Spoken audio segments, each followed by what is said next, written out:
All right. Osiris Lord, LordCorp.com, ToToTo.BigCartel.com, all of that. Today we got some more questions and we trying Sizzled Barbecue Flavor Lays. I got this from the homies. You know what I'm saying? Good import. You can't really see it because, my green screen is kind of crazy. But, yeah, Sizzled Barbecue Flavor. I don't know what it tastes like, obviously. So we're going to pop that. We're going to answer some questions today. We're going to answer like 10 questions. Pretty simple. Not too crazy. A little fun. A little light-hearted, And we're just going to start off with the first question. What's your most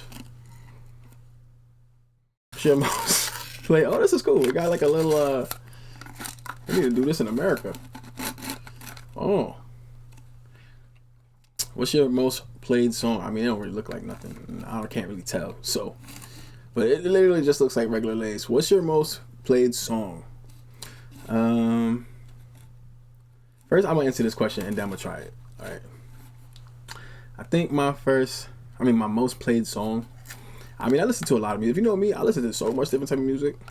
If I had to pick, probably "Sexy Love" by Max B. I'm thinking about a song I could always listen to. I think "Sexy Love."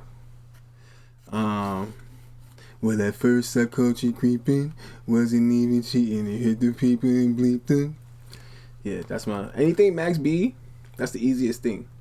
Hey babe, once you get in the truck, let's sip a little click, slide up in the cup. Get the Vaseline, let me.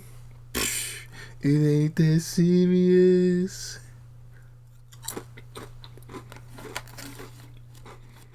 You know what it tastes like? It tastes like, I don't know what it's supposed. It tastes like what the can looks like. On the can, you can't really see because the can has green on it and yellow, so it's not really too good for a green screen. But on the can, it has the chip, and then it has like green pepper, and then it has like looks like steak bites. And that's what it tastes like. When people make, well, I don't really know. Like when Caribbean people make like green pepper, sometimes liver. I don't really know how to explain it. But if you're Caribbean, you know exactly what I'm talking about. It also kind of tastes like, that's like a shish kebab or something like that. But yeah, let's get to it. It's been basically 3 minutes already. We already in. So, yeah, Max B. Anything Max B is always going to be my go-to. I can always listen to Max B. Shout out Max B. Max B is free. Shout out to Max B. Been listening to Max B since high school. So, what's your go-to comfort food at 2 a.m.? I don't know. Mac and cheese? I don't know. I don't really eat too much at 2 a.m. If I had to pick at 2 a.m., I would definitely go with like a sandwich or like, mac and cheese. Mac and cheese is always going to be a go-to. Mac and cheese with sausage, probably spicy or something like that. Good. But again, honestly, I don't really eat at 2 a.m. Like, it's kind of crazy to eat at 2 a.m. Not saying like for you to eat at 2 a.m., but me, because majority of the time, I'm knocked the fuck out at that time. As of lately, I've been kind of like a night owl because I stopped smoking. So, I stopped smoking weed anyway. So I'm just awake all day. Let's try this again. You gotta try a bunch of them at one time, you know what I'm saying? Yo, ladies, if you want to send me some, exotic snacks, you know what I'm saying? Pretty good. But let's get for real. Yeah, I don't really have too much of a go-to food. I just like to eat anything. If it's there, if it's available, let's try to see. Let's see. I think it's a sandwich, for real. Like, maybe a big sausalito, you know what I'm saying? Big sausalito, probably with spinach. You know what I'm saying? Keep the lettuce, whole of lettuce with the spinach, you know what I'm saying? What's one random skill you have that people don't know about? My license probably expired for this, but I can actually feed NYC trees. Like, mulch, everything. Like, I can go to a park and feed the trees legally. I don't know if you know, but you have to be licensed to do that. You can't just go to a tree and be like, I'm gonna like feed the tree and like clean it up. I can literally do that. Again, I don't know if my license expired for that, but One time I took a course, not really a course, I volunteered in Canarsie. I remember I walked mad far. It was me and my ex. We went, and they literally told us, they were like, all right, take out this, and then it was like wood chips and all of that. Nature boy. Nature Lord. It's the Nature Lord. So yeah, environmental boy. I wish these were kind of spicy. I wish they added like some sort of spice to this. And it's kind of sweet. I guess I can describe the chip, huh? It's kind of sweet. It's barbecue. It's almost like a mesquite taste with like Well, yeah, Lord can feed the trees, save the planet. That's mad random, right? What else? Let's think about another skill. And besides that, one skill, I could do a lot of push-ups. I could do like 100 push-ups in about, if I'm not ODing, I could do 100 push-ups in like 3 minutes. I could do that's OD. That's OD. You want to do a push-up challenge? I got you. Nah, not you, Money L. If you watching this, Money L, not you, bro. I don't want to challenge you, bro. You be doing too many push-ups. I see my boy do like 10,000 push-ups in like less than 24 hours. It's crazy. Crazy. In the rain, everything. So shout out Money L. If Tor disappear, I'm gonna bring my phone close. I don't like looking down at the phone and shit. If Tor disappeared tomorrow, what would you do next? I've already been kind of working on that. Not that Tor is disappearing, but Tor is now owned by Lourde Corp, which Lourde Corp, if you don't know, it's a creative holding company. It runs like a creative holding company. And I'm also getting deep into science. I'm getting a little older, so I've been kind of trying to look at things that I can do forever. And teaching people, I guess teaching. If literally Tor stopped, it was like, oh, Tor, no more Tor. I would definitely indulge in some sort of teaching, consulting, some Warren Buffett style, you know what I'm saying? Big Lord Buffett. I've been practicing trading. You see, some of you know, I did 10,000 in one day. Listen, don't ask me for no fucking money. Ask me for no fucking money. Don't ask me for nothing. You know what I'm saying? If you want to help, Lourde Corp, we help with consulting. So don't ask me for no fucking money. Please don't ask me for no fucking money. I try to teach a lot of you about this shit, and y'all was acting like I was crazy. Listen, started off losing money. We're not gonna talk about that right now. I don't even know if it's legal for me to talk about that type of shit on here, especially because it sounds like providing services. I'm not into that. What's a luxury you'll always spend money on? Well, if I was to be transparent, a luxury is something that you don't really need, but you always get. And that would definitely have been weed. Because I was spending a lot of money on weed. It was like the only thing that I was spending money on. But I think maybe... I guess maybe traveling. I like traveling a lot. I haven't been traveling a lot lately, but I've just been getting myself together. So I feel like maybe that, traveling. I like to be chauffeured around. I like to wear Hermes. So I like to wear Hermes, Chanel. More, I guess more like handcrafted, luxurious brands, as opposed to like, how people are like, I'm gonna spend $500 on this thing that was probably made fast fashion, but superly marked up. I guess something like that. Something that's more like one of one. So maybe that. What's your most irrational fear? Apocalypse. The fucking apocalypse, it scares the fuck out of me. Not that it scares me like, oh my gosh, I'm scared. But like, if I went upstairs one day and everybody was, it was like, C-19 when that time was coming, I didn't really feel scared, but I was like, what the fuck are we about to do? Because the thing is that it's not that I fear that, it's just I fear people's reaction to not knowing how to react to these type of things, if that makes any sense. So for example, right, just recently we had a snowstorm in NYC, right? And I just felt like, the power was going out, all of these things were happening, and literally, even just my phone right now still doesn't really work that well. So I don't know. I was in the crib doing mad push-ups. Like if you got me on Instagram, you saw I was like, yeah, I did 600 push-ups in like 2 days. Blah blah blah blah blah. Just in case somebody get crazy. Excuse me. I guess maybe my irrational fear is, in the nicest way possible, having to put somebody down because they wildin'. You know what I'm saying? I've had to like physically remove people from around me and or around people before, but I never had to like finish somebody. You know what I'm saying? I don't want to have to finish nobody. I feel like maybe that's an irrational fear, but it's actually, to me, it's not, because people just be doing weird ass shit around me all the time. So let's have more chips.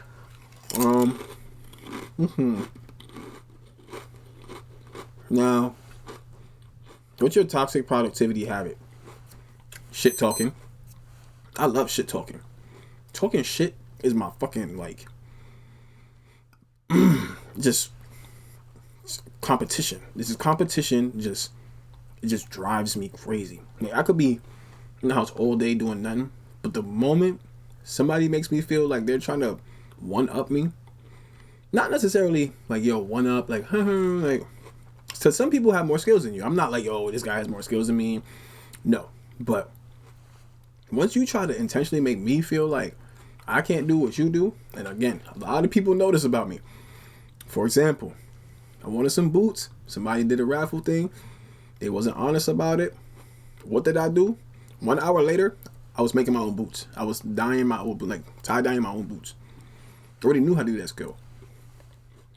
What else? So yeah, shit talking. I talk a lot of shit and I amp myself up. Cause that's how else you supposed to do it. People not doing it for you. You gotta pop your shit sometimes. If you weren't in NYC, where would you live right now? I mean, if I could live anywhere, I would probably live in like Thailand. Like, if I had to live in the United States, I probably would move to Miami. I feel like Miami's been calling me. I've been to Miami so many times. I used to live in Florida, in Altamont Springs. And then for a second, I lived in like Orlando. And I've lived in California. I've lived technically in Arizona. I lived in Las Vegas. I think Vegas was my favorite place to live because I was highly self-sufficient when I was living in Vegas because the prices were super cheap. They got places you could pay like weekly. But yeah, if I had to live out the country, I would probably live in Thailand, Vietnam. I'm learning Vietnamese. Some of you know that. Some of you don't know that. Maybe somewhere Central America. My country's from Belize. My family's from Belize. Maybe I would live in Belize. Somewhere where I can just be self-sustaining. Like, even if I have to like have my own farm or like do something like that, I'm gonna put this down because I feel like I'm just holding it. You guys ever seen Talladega Nights where he's like, I don't know what to do with my hands, and then the interviewer is just like, and then he's like, that's how I feel right now. So I'm gonna put these chips down because I already tried them. I'm gonna get to the rating at the end. Yeah, I think. But if I had to pick somewhere lavish, random, I would probably live in Greece. I went to Greece one time. All right, so I guess we're gonna talk about where I've been. I've been to Greece. It's actually a high school trip. Went to Paris like 2 times. I went to London 2 times. I went with my biological father to Paris and London. And I went to Belize a couple times. But a lot of the places I went with my biological father, I didn't really have that much fun. I'll be honest with you. So I don't really count it. Like, I'll tell people, yo, I've been there. But, you know, it's not like I was an adult and I was enjoying myself. Honestly, a lot of the times that I went places with him, I didn't really enjoy myself. I'm not sitting here to be like bashing him or anything, but like I just didn't really enjoy myself. So I don't really count those because I don't really remember. The things that I remember weren't that good. Oh, maybe I would live in Chicago. I've been to Chicago a couple times. I was supposed to go to Chicago last year, but I ended up just not going because I was just like, I don't want to go. I tried to make it a business trip, and then it was like, and then I felt like something was happening in my house, and I just didn't feel like it was the right time to go. I paid for the tickets. I would honestly wasted like $300 to $500 and just did not go. Just did not go. It just didn't feel right. You know, you have your intuition, and you're just like, this doesn't feel right. Especially because when I was gonna go, I was gonna go visit my family, like my sister and my nephew, but when I was talking to them, my sister, I'm not bashing my sister, but my sister made it seem like she just wasn't gonna be there. So I'm just kind of like, why am I going? Why am I going there? And I even was like, I'll watch my nephew, and she was just like, you don't need to do that. So I was just like, what am I going there for? Like, what am I? I don't want it to be strictly business, but so that. Let's see. What's your current guilty pleasure? I don't really have guilty pleasures. I mean, eating a lot. Eating a lot. Lately, I've been listening to Sexy Red. Maybe it's not really a secret. I don't know. I don't really have a guilty pleasure. I feel like a guilty pleasure is something that you feel, again, obviously guilty about, and I don't feel guilty about the things I do. You know what I'm saying? I don't really. I'm very open about the things I do, and I've changed a lot over, like, the past year or two. So a lot of the things I deemed as a guilty pleasure, I don't see it as a guilty pleasure. You know what I'm saying? It's just like, this is normal, and this is the things that I like to do. So, let's see. What's a trend you secretly like, but pretend you don't? See, that's another thing, too. It's like, if I like something, I don't pretend that I don't like it. Like, I don't do that. That's like hiding being yourself. I think I'm gonna go into some more questions because these were a little too easy. What else? What was your favorite era of music growing up? Definitely the Kid Cudi phase. That whole day and night. Well, you got the Chip the Ripper. That was when Big Sean was out. Big Sean's obviously still out. But what I'm saying is, like, that whole, like, I don't know what people call it. I wouldn't call it, like, cloud rap or anything.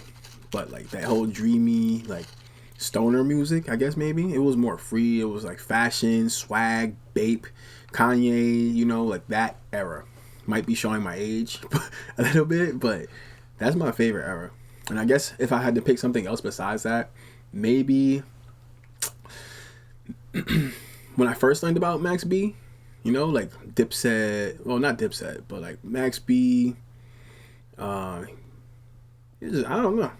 What else would go around? I guess it wasn't really Dipset. It was more like Bird Gang, but that was kind of all in the same time too. It was just different lanes, but at the same time. I feel like that was a powerful era of music where it was like you could listen to Kid Cudi.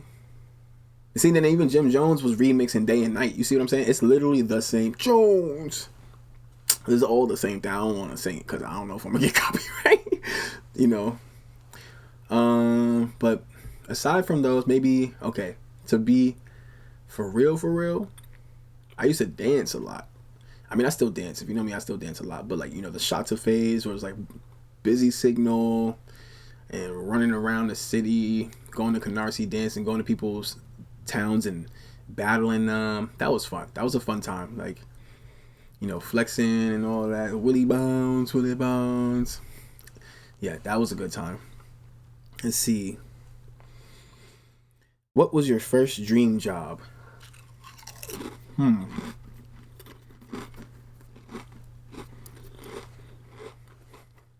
think I really wanted to work at Bape. And then by the time I was old enough to work at Bape, I realized, not to sound funny, but like at that time, I literally already conquered, like, even wearing a bunch of Bape. I already met Kid Cudi. I was wearing Yeezys. Again, this is all that same era around like 2009. Basically, I was in high school. 2006, 2010. Again, some of my age. But I was already in high school doing these things. And when I got out of high school, I realized, I'm like, I'm mad fly. And I'm like kind of flyer than these people. Again, respectfully, I was like, I'm already flyer than these people. So I was already cool with the people that worked at Bape. And I was actually shopping at Bape around the time when Kid Cudi was working there. I don't know if anybody know, but Kid Cudi actually, I'm from East New York. Kid Cudi actually used to live in East New York for a second. And I seen Kid Cudi on the train a couple times. And then again, I got pictures with Kid Cudi. So I feel like there was a point where it was like this dream job and this dream era in my head. I had started conquering it. So it was like, it was already popular on MySpace, like literally popular, and like on sneaker forums and stuff like that. So if I had to pick another dream job, let's see, maybe like working at Gucci or something like that. You know, when I was like, okay, well, this is kind of done for me. Maybe working at Gucci or Louis Vuitton or like something like that. I always was pretty self-sufficient with money, so I was like selling sneakers at like age like 12, 13, like reselling sneakers. Literally. Like, I noticed a trend. I'm really good at pattern recognition and trend forecasting since I was a child, unconsciously. So essentially, I'd already gone through, even right now, you can talk to my friends. I go through so many phases and conquer so many different things in my life that I want to conquer very quickly. Very quickly. So one minute I'm like, yo, I want to do this. Conquers that in a matter of time. Has some sort of awakening. Boom. Not necessarily rebrand, but new persona. So I'm always evolving. That's one thing about me. I'm always evolving, always adapting, I'm always learning. So I like that. What's a smell that instantly takes you back?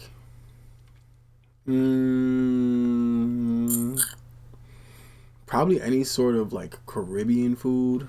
I'm doing it again. I'm doing a top thing. I'm like not holding it.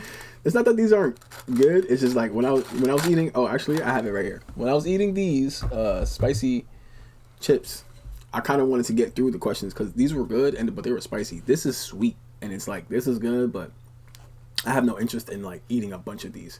Well, again, they're pretty good. If you like sweet chips and I guess barbecue flavor, you should try these.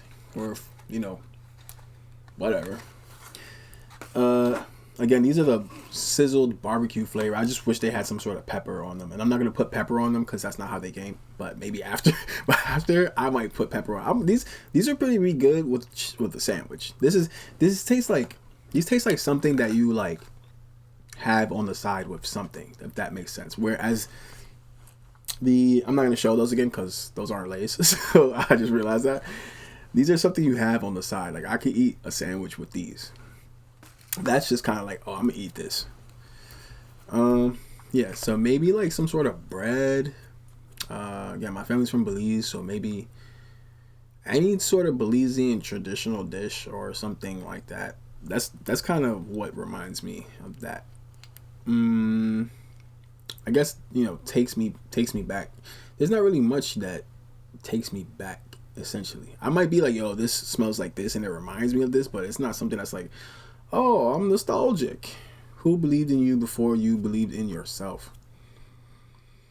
I have a lot of friends that believe in me, but I don't really think there's people that believe in me before I believe in myself. Because it took a lot of time for me to even find people that understood what I do or like try to do or like, like I feel like a lot of people don't really, even now, I feel like people don't really understand me as a person. And then, sometimes you want people to believe in you, that are close to you, and you don't really have that. So I find that I have a lot of strangers that are now my friends that believe in me, but they also didn't believe in me before I believed in myself, because I've believed in myself for quite a long time.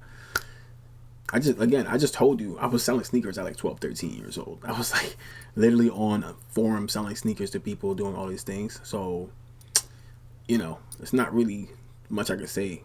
Unless I could think about maybe my stepfather, my brothers, my two younger brothers' fathers, he kind of always told me like, yo, you could do it, but I don't really have anybody that's like, yo, that I genuinely felt in my heart that was like, yo, you could do this. People say it to you all the time, but you don't really feel that energy. It kind of just feels like, like family. They're like, you can do it. I believe in you. Do you really believe in me, or are you just saying that because you're my family member? Like, I don't really know. So that's kind of how I feel about that. But yeah, not to sound egotistical, but I've always believed in myself. Maybe I didn't know I believed in myself, but I've always been like, I can do it. Or if I had to be transparent, and people that I felt maybe helped me along the way, that was like, okay, nah, bro, like you could maybe. My ex-girlfriend. I had an ex-girlfriend. I had two ex-girlfriends that I felt like believed in me for sure more than I believed in myself. Not necessarily before I believed in myself. So shout out, I'm a name drop. Shout out Des and shout out Joanna. Shout out to them. Shout out Ashley too. I know everybody's like, yo, name dropping, but hey, we're being transparent here. You know what I'm saying? What was your first big fashion phase? Definitely when I was a kid, my mom dressed me up a lot, you know, in the nicest things. So I shout out to her. So she definitely gave me a push start. So I was wearing like Guess and all these things. Like if you look at my old pictures, I was wearing like ACG and all of these things. So maybe that, but like something that I did myself.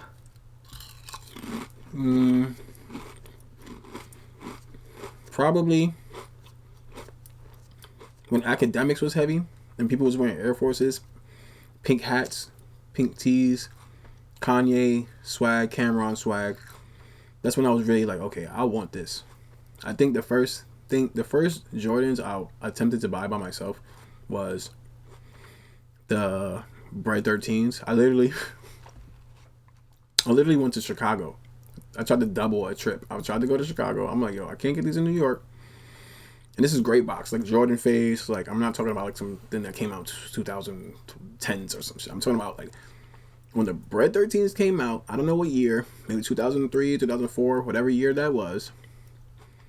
Couldn't get them in New York.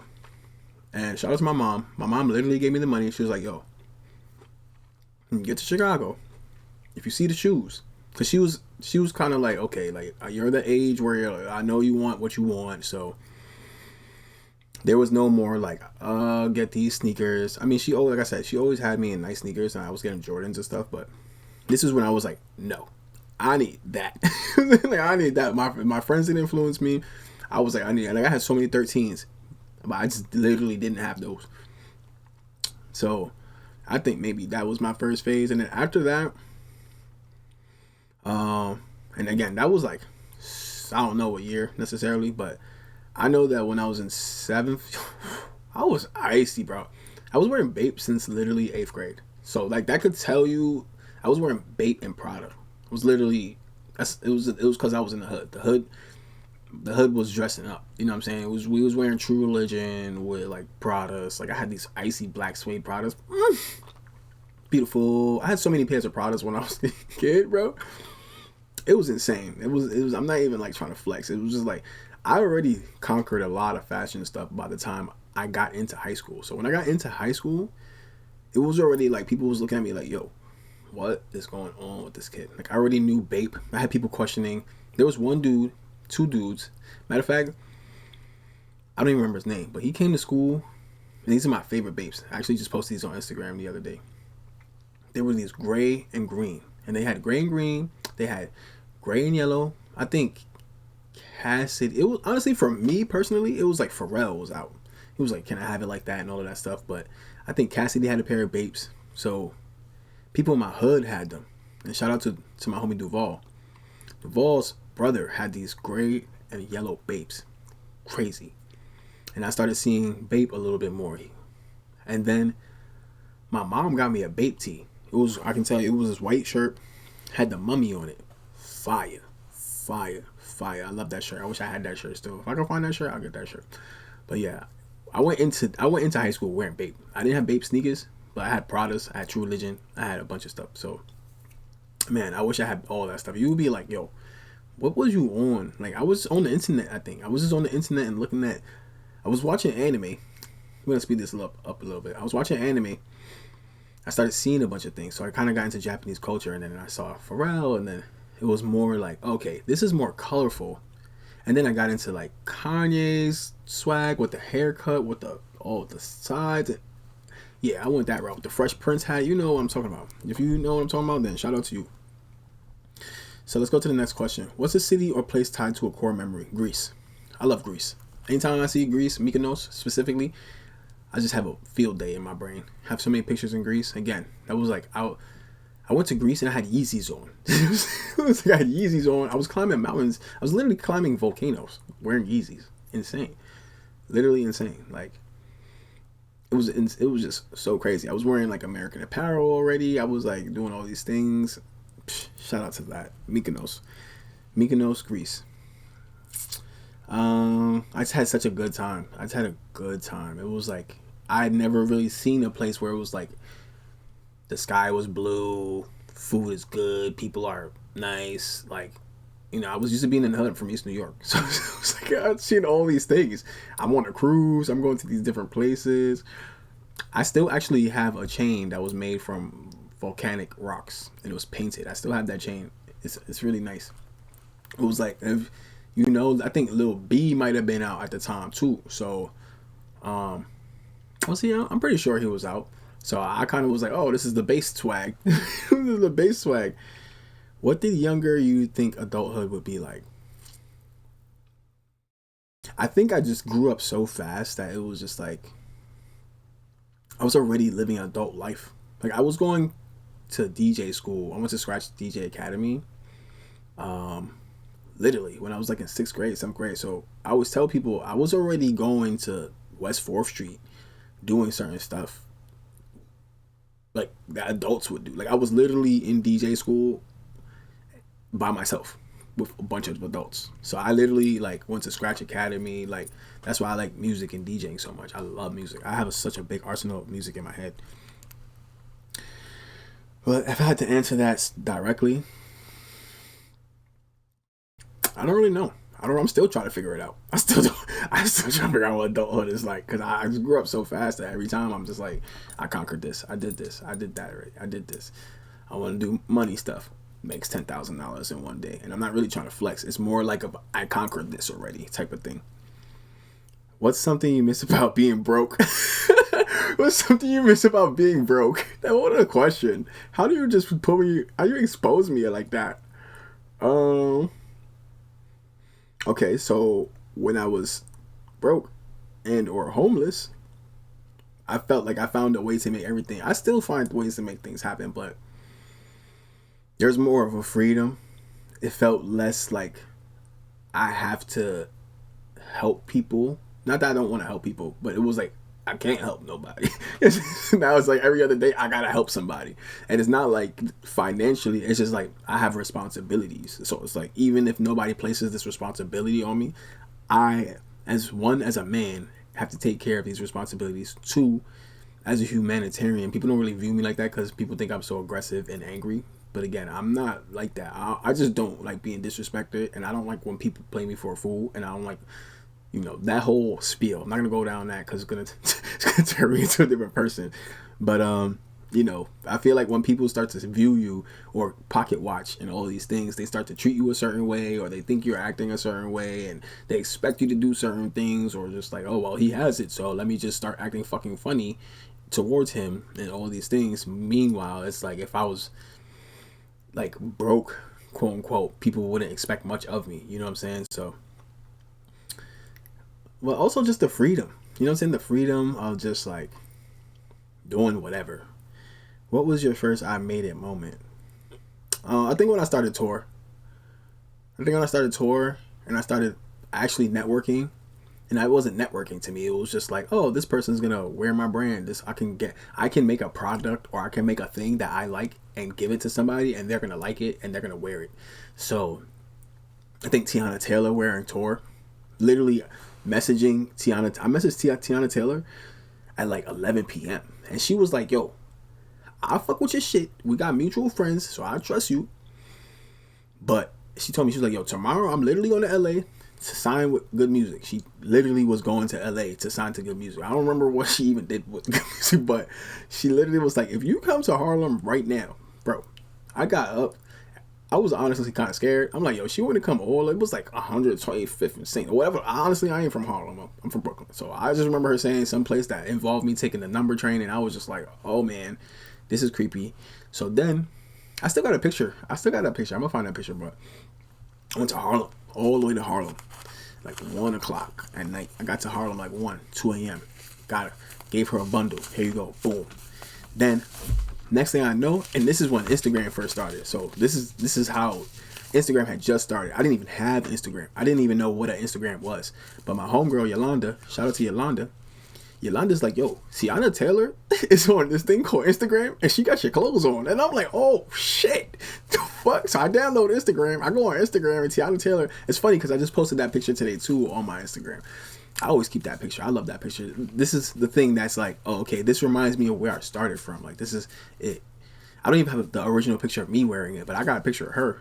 So that's when I was like, I made it, quote unquote, or I can start doing this thing that I love doing. And it wasn't, again, to me, Tor is not a fashion brand. It's more me. You know what I'm saying? It's me as a person and people representing me. Like, this is how I am. What's a mistake you're oddly grateful for? I don't really know. I don't, like, not that, I don't make mistakes, but, like, I don't really know. I feel like, it's gonna sound crazy, but, like, sometimes you cut off a person by mistake, and it ends up not being good. But then, like, you learn from that. So I feel like a lot of things that I do that maybe over conceptualized it, or it wasn't really happening, or whatever the case may have been, but it ended up working out in my favor. So maybe that. I think maybe that. And with that said, what was that, like 20 questions or something like that? So I think that. Let's just have one more. I guess. One more question. What question do you wish people asked you more? How I'm doing. People already ask me how I'm doing. They just assume how I'm doing. They just think I'm a certain person because when I'm on the internet. But people don't remember that certain people play roles on the internet. And, like, not that I'm playing a role. I'm not being fake on the internet. But I have multiple personalities. Not that I have DID or anything. But, like, you know, on the internet, I can't let nobody fucking play me. That's it. But deep down, I'm a cuddly monster. So I maybe just like, yo, like, how you doing, bro? For real. Not like, oh, he's upset, blah, blah, blah. I feel like a lot of people, they only ask me how I'm doing or if I'm okay when I'm frustrated. You know what I'm saying? And it's honestly, sometimes it feels like malicious or like, okay, let me ask him how he's doing real quick, even though I don't really care. I just kind of want people to ask me how I'm doing and, like, genuinely care. And I'm not telling y'all to start doing that now. So please don't start fucking doing that now. Because I don't even really give a fuck. But certain people, sure. Like, genuine conversation, like, yo, what's good, bro? Like, for real. Not like, my intuition always tells me when somebody's trying to get something from me. You know what I'm saying? So they'll ask you, like, how are you doing? Or I can tell when it's, like, empty-hearted or half-hearted, or I can feel like it's gonna lead up to something else. So that's why I just don't even answer people. I just be like, I'm alright. You know what I'm saying? Like that's it. Maybe, like, my brothers ask me that, and even sometimes people who think they're actually asking me how I'm doing, they're not really. They don't really give a fuck. You know, I can tell by the stream of what they're saying, or like how they respond when I say certain things. It's like, oh, okay. You know what I'm saying? Okay, cool. Like, just making sure you're alive. How are you, bro? Do you really care? That's the thing. Like, people really think like short words are words, but people's actions don't usually match with the words. You know what I'm saying? Like, how you doing? I don't feel it in their you know what I'm saying? I don't feel it in their soul. They're not really asking me how I'm doing. They're asking me, like, what are you doing? You know what I'm saying? Like, what are you doing? Not how am I doing? They're asking me, what are you doing? What are you up to? They're not asking me, like, oh, okay. Because majority of the time, I'm just venting. You know what I'm saying? Majority of the time, I end up venting to myself or, like, online or something like that. But yeah, those are some questions, maybe like 21 questions. It's funny because I was singing that song before I started this. These are the Sizzled Barbecue Flavor chips. And I am Osiris Lourde. Tour.bigcartel.com, LourdeCorp.com. Make sure you scan that. And stay tuned because we got more questions. I got more questions. You know, I'm going to get some more exciting questions. These chips, I will rate them like, I mean, I think they're like a 6 or a 7. I'll give it like 6.5 out of 10. I feel like they're an accessory chip. I don't even know if that's a thing, but I feel like they're an accessory chip. Not really like, oh, this is like delicious. it's not too much flavor. You know what I'm saying? Like, you could throw this literally in a sandwich and eat. Excuse me. Eat it. Lay's tried to take me out just now. They're like, yo, stop talking about our chips like that. Where again, like I said, like any NYC deli chip would beat this. You know what I'm saying? Like NYC, you know, the purple bag or the red bag would smoke this. It would literally smoke this. Like, I paid like $5 for this. Would I ever pay $5 for this again? No. Maybe if it was in the store for retail, maybe sure. But if my friends wanted to try it, but I don't think I will buy this again. And again, it's not that it's a bad chip. It's just sweet. But yeah, that's what I got for y'all. I hope y'all learned a bit about me. Let me know if y'all want some more questions. And I appreciate y'all. Osiris Lourde checking out. And I'm going to holla at y'all.